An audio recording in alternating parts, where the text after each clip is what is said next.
Alors comme vous l'avez vu, une faille sur Bitcoin aurait apparemment permis de bouger 80 000 Bitcoins. Donc on va voir dans cette vidéo, est-ce que la personne derrière a vraiment réussi à hacker Bitcoin? Est-ce qu'elle va réussir à faire bouger les Bitcoins de l'ère de Satoshi Nakamoto, ou les fondateurs de Bitcoin?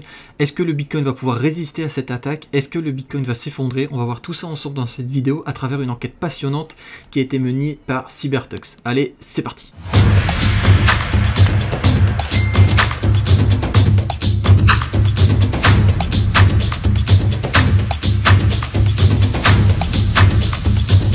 Donc, on commence tout de suite cette histoire avec le site cybertux.net. Je vous mettrai l'article en description de la vidéo YouTube. Donc, c'est un site qui a enquêté justement sur ces fameux 80 000 bitcoins qui ont été déplacés le jour de l'indépendance américaine, soit le 4 juillet 2025. Ça représente, à l'heure où je vous parle, 8,6 millions de dollars. Ce qu'il faut bien comprendre, c'est que le 4 juillet 2025, c'est vraiment une date historique. Pourquoi? Parce que c'est la plus grosse transaction de Bitcoin, le plus gros déplacement de Bitcoin qui a été fait depuis que Bitcoin existe. C'est une des plus grandes transactions où le plus de montant a été bougé. On a 80 000 Bitcoins, plus de 8,6 millions de dollars qui ont été déplacés. Ces 80 000 Bitcoins étaient mis sur 8 portefeuilles différents avec chacun 10 000 Bitcoins. Vous allez voir que durant cette analyse, cette enquête, rien n'est laissé au hasard. Absolument tout a été préparé, millimétré. C'est vraiment un travail chirurgical qui a été fait par les personnes qui sont derrière ce déplacement de portefeuille. Ce qu'il faut savoir, c'est que ces adresses que vous voyez ici n'ont pas montré d'activité depuis plus de 14 ans. C'est-à-dire que les bitcoins dormaient depuis plus de 14 ans. Pour certaines entités, certaines personnes ont pensé même que les crypto-monnaies, les bitcoins, étaient tout simplement perdus. D'accord ? Chaque portefeuille détenait plus de 10 000 bitcoins. Ils ont été minés, en tout cas acquis, au moment où Satoshi Nakamoto était encore présent, et depuis on n'a plus aucune nouvelle de ces adresses, à part là le 4 juillet où justement il y a eu un mouvement. Donc déjà, première chose que l'on peut voir, on peut tout simplement regarder les portefeuilles qui ont été utilisés. Donc tous les portefeuilles qui ont été utilisés sont des portefeuilles Pay to Public Key Hash. Donc Pay to Public Key Hash, il faut savoir que c'était des portefeuilles qui étaient massivement employés au tout début de Bitcoin. D'accord ? Au tout début de Bitcoin, c'était massivement employé. Maintenant, on est passé sur d'autres formats de portefeuilles, comme par exemple Segwit, etc. On n'a eu aucune transaction qui sont sorties entre 2010 et 2011. Donc vraiment, on n'a absolument rien eu qui sont sortis. On a exactement 10 000 Bitcoins par portefeuille, pas un de plus, pas un moins. D'accord ? Donc encore une fois, vous allez voir que tout a été préparé. Ce qu'on peut voir également, c'est qu'ils ont tous les deux été alimentés par deux vagues. Enfin, les 8 portefeuilles ont été alimentés par deux vagues. On a eu une première vague le 2 avril 2011 et une deuxième vague le 4 mai 2011. On peut voir ça directement ici sur Arkham, vous voyez sur la droite. On a ici les mouvements qui ont été faits il y a 4 jours des 8 portefeuilles. Ils ont chacun 10 000 bitcoins qui ont été transités. Donc ici on a bien 8,6 milliards. Ça c'est sur le site de Arkham. Ce qu'il faut voir, ce qui est aussi intéressant, c'est qu'avant le transfert des bitcoins, on a un test qui a été fait sur Bitcoin Cash. Donc Bitcoin Cash, c'est un fork de Bitcoin qui a eu lieu il y a quelques années. Et en fait, cette personne avait également du Bitcoin Cash, parce qu'à l'époque du fork, toute personne ayant du Bitcoin avait du Bitcoin Cash sous forme d'airdrop. Et donc, en fait, ce qu'on peut voir, c'est qu'il y a eu une phase de test le 4 juillet 2025 à 2h41 UTC où justement les Bitcoin Cash ont été déplacés. Donc, à mon avis, cette personne a fait des tests pour voir, par exemple, si ça fonctionnait bien, si elle était bien en possession des clés, ce qui est le cas, et a transféré en test du Bitcoin Cash. D'accord ? Donc, aussi, on peut voir que les Bitcoin Cash ont été transférés. Vous avez ici le lien vers la transaction, tout simplement. Donc, on se retrouve sur le site blockshare.com où là, on voit bien que c'est les Bitcoin Cash qui ont été déplacés. Et dans la foulée, une fois que les Bitcoin Cash ont été déplacés, la personne a déplacé tout simplement les Bitcoins. D'accord ? Donc, une heure après, les Bitcoins ont été déplacés. Donc, le fork de Bitcoin à Bitcoin Cash a eu lieu en 2017. Et ce qui est intéressant de voir justement, ce qu'il faut bien comprendre, c'est qu'il y a un paradoxe des portefeuilles dormants. C'est-à-dire que moins il y a d'activité sur un portefeuille, plus on se dit que ben voilà, c'est quelqu'un qui a sûrement perdu ses clés. Donc là, ça pourrait déjà remettre en question la première chose. Souvent, on dit ben voilà, il y a à peu près 1, 2, voire 3 millions de bitcoins qui ont été perdus. Ben là, ça nous montre que non. En fait, ces bitcoins n'étaient pas perdus, ils étaient juste dormants. Donc déjà là, ça va remettre quelque chose en place, ça va refaire des questions dans la communauté bitcoin. C'est est-ce que vraiment tous les bitcoins qui ne sont immobiles sont perdus? Là, on peut voir que déjà, bah, ça nous dit non. Donc déjà, ça ouvre une discussion sur sur ça, c'est pas parce que des bitcoins ne bougent plus que les bitcoins sont perdus, même si ça fait plusieurs années. D'accord? Alors maintenant, je vais vous montrer quelque chose qui est également intéressant qui a eu lieu, parce que comme je vous ai dit, tout a été vraiment calculé dans ce transfert de bitcoin. C'est qu'en fait, il faut savoir que quand on fait des transactions sur bitcoin, on peut venir cacher des messages. D'accord? On peut venir cacher des petits textes dans ce qu'on appelle l'up return. Donc c'est une fonction de bitcoin, dans le script de bitcoin, dans le langage de bitcoin, qui nous permet tout simplement de venir cacher des messages. Alors vous allez me dire, quel type de message nous pouvons cacher? Et bien en fait, nous pouvons cacher plus ou moins n'importe quel message. Ça peut être des chiffres, des lettres, il y a même des personnes qui cachent des images. Donc ici, cette personne a justement profité de cette fonction UpReturn sur Bitcoin pour venir mettre des messages sur chaque transaction Bitcoin qu'il a fait. Donc on peut voir ici par exemple que le 1er juillet 2025, avant de faire les gros transferts, il a mis un premier message. Nous sommes en possession de ce wallet et de son contenu. Donc ça, c'était un premier message qui a eu lieu tout simplement ici. Vous voyez, dans une transaction, c'est ce qui a été caché là. Donc on peut le voir directement dans la blockchain. On a eu un deuxième message qui a été posté ici. Le portefeuille n'est pas abandonné. Je vous le prouve avec une transaction dans la blockchain, tout simplement, en utilisant les clés privées. D'accord? Donc là, il nous dit bien, bah voilà, vous pouvez voir que en fait, le portefeuille n'est pas abandonné. J'ai bien les clés, tout simplement parce que je vous montre en signant une transaction et en mettant un message que je suis bien en possession des faits. Alors ici, c'est intéressant, on peut voir que la personne est vraiment très compétente, parce que en plus de ça, elle nous renvoie vers un site web, donc salomonbro.com. Owner Notice, c'est tout simplement un site web qui décrit que, en fait, voilà, par rapport à la réglementation, dans un cadre légal, quand un bien n'est pas utilisé depuis plusieurs années, et on peut se dire que voilà, c'est nous le propriétaire. Donc en fait, la personne fait ça pour se protéger. Voilà, en cas d'enquête judiciaire, ou vous imaginez bien que si cette personne dépose des fonds sur des plateformes d'échange, 8 milliards, il va forcément avoir des enquêtes. Hein. On va pas laisser passer 8 milliards comme ça. Et en fait, elle se défend en montrant une partie du site, sur le site, sur ce site-là, il est montré que voilà, la loi américaine montre que voilà, si on n'a pas touché à des actifs depuis plus de certaines années, que personne se manifeste, avec plus de 90 jours de délai, et ces biens peuvent nous appartenir. Alors, quand on va sur le site, malheureusement, la petite présentation n'existe plus, mais justement dans l'article, ici, il y a eu un screenshot qui a été pris, voilà, c'est ici.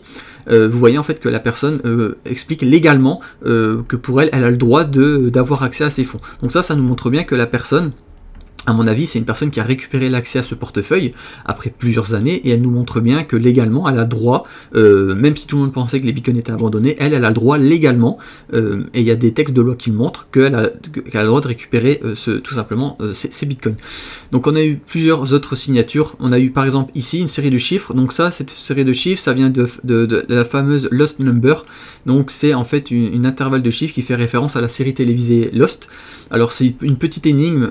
C'est des chiffres qui sont très importants dans la série Lost. Alors je vais pas forcément revenir dessus, mais en fait ces chiffres, quand on regarde, en fait ça a été diffusé le 5 octobre 2005 sur ABC, exactement 20 ans jour pour jour avant l'échéance avant la création de Bitcoin. Cette coïncidence temporelle est statistiquement impossible. Elle confirme que l'opération a été conçue comme une œuvre d'art.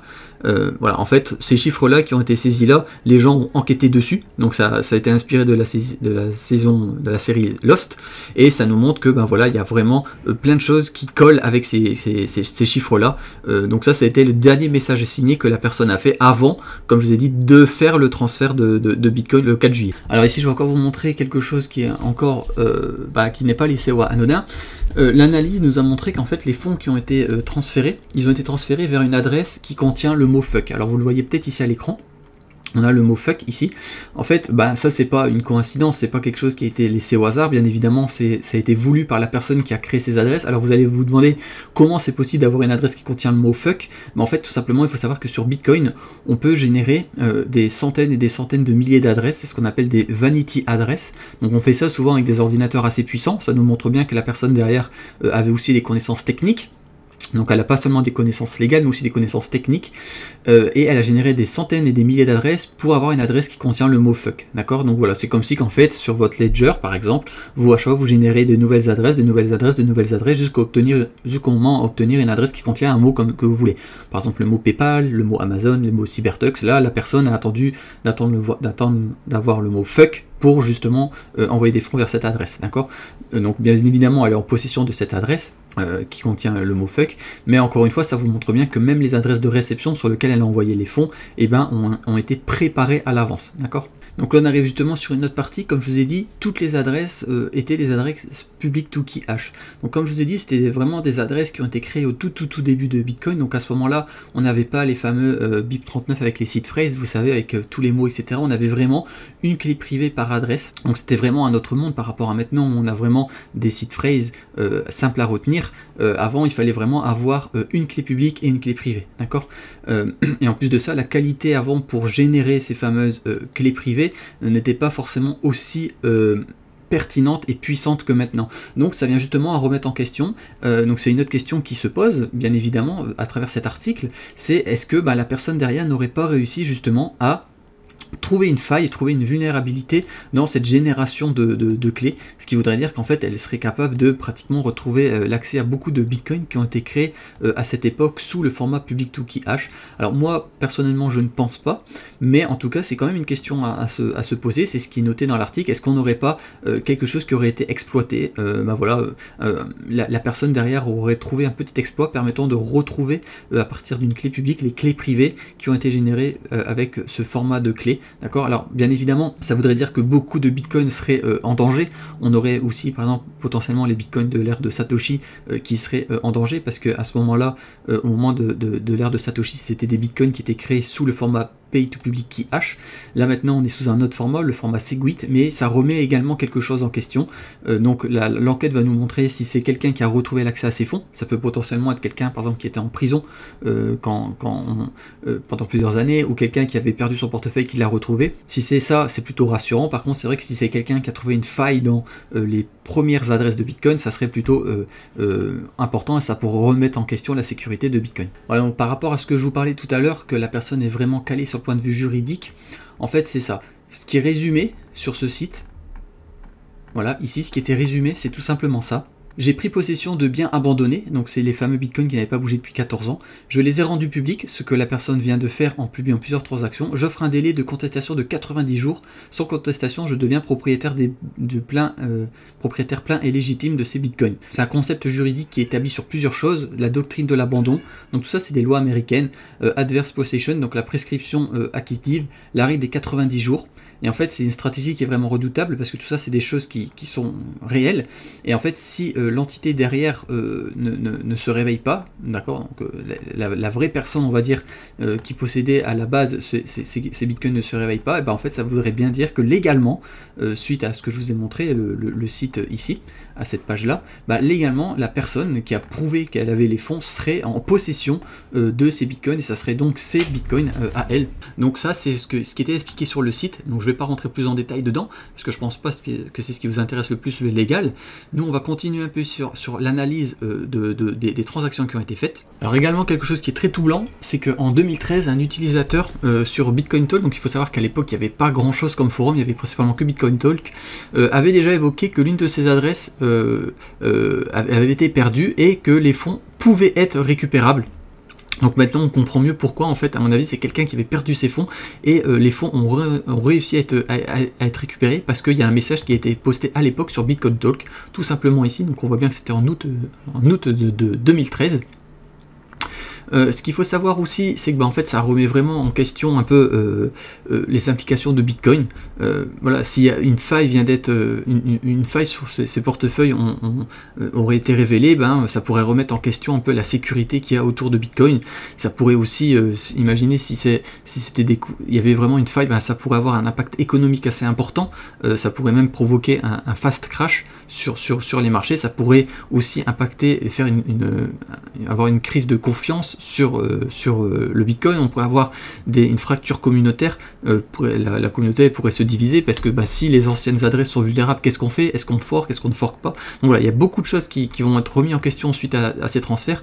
Pour le moment, on ne sait toujours pas qui est derrière. La date butoir, c'est le 5 octobre 2025, parce que comme je vous l'ai dit, la personne laisse tout simplement 3 mois pour que l'entité derrière ces adresses se manifeste, sinon les fonds lui appartiendront, et on peut supposer que cette personne, à partir de ce moment moment-là, se démasquera, donc mettra par exemple les fonds sur une plateforme d'échange et on pourra savoir qui est la personne derrière. Pour le moment, on ne sait absolument pas.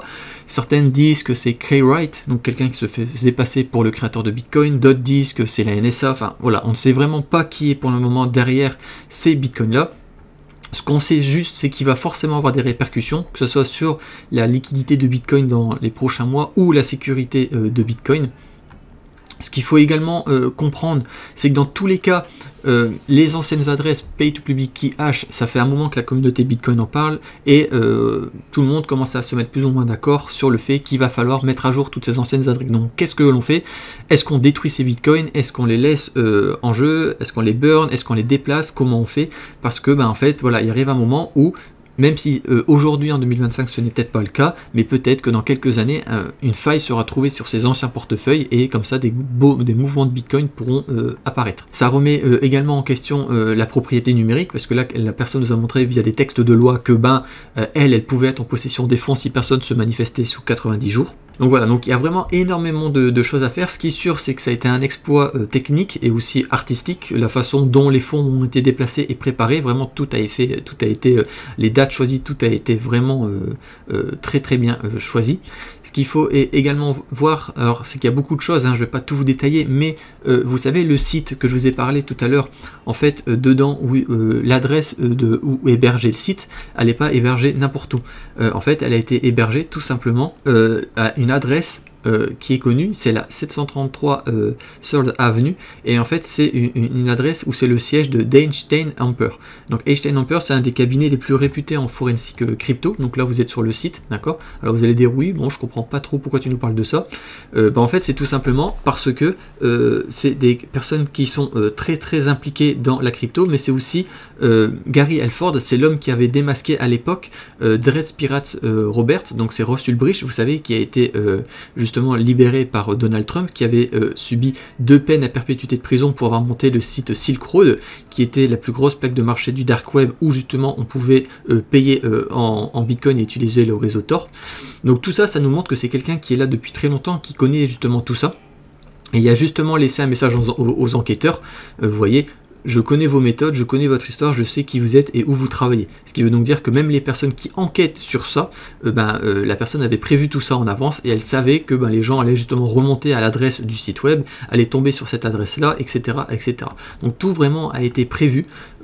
C'est quelqu'un qui, voilà, qui connaît l'histoire de Bitcoin. Je viens de vous parler de Silk Road et le Ross Ulbricht, qui connaît la culture pop avec les fameux nombres de Lost que je vous ai parlé précédemment, qui connaît l'investigation crypto, qui connaît les principes juridiques, d'accord, comment on peut justement obtenir un bien à partir d'un certain temps, et qui connaît le symbole temporel, les dates d'anniversaire, comme par exemple le jour de l'indépendance aux États-Unis.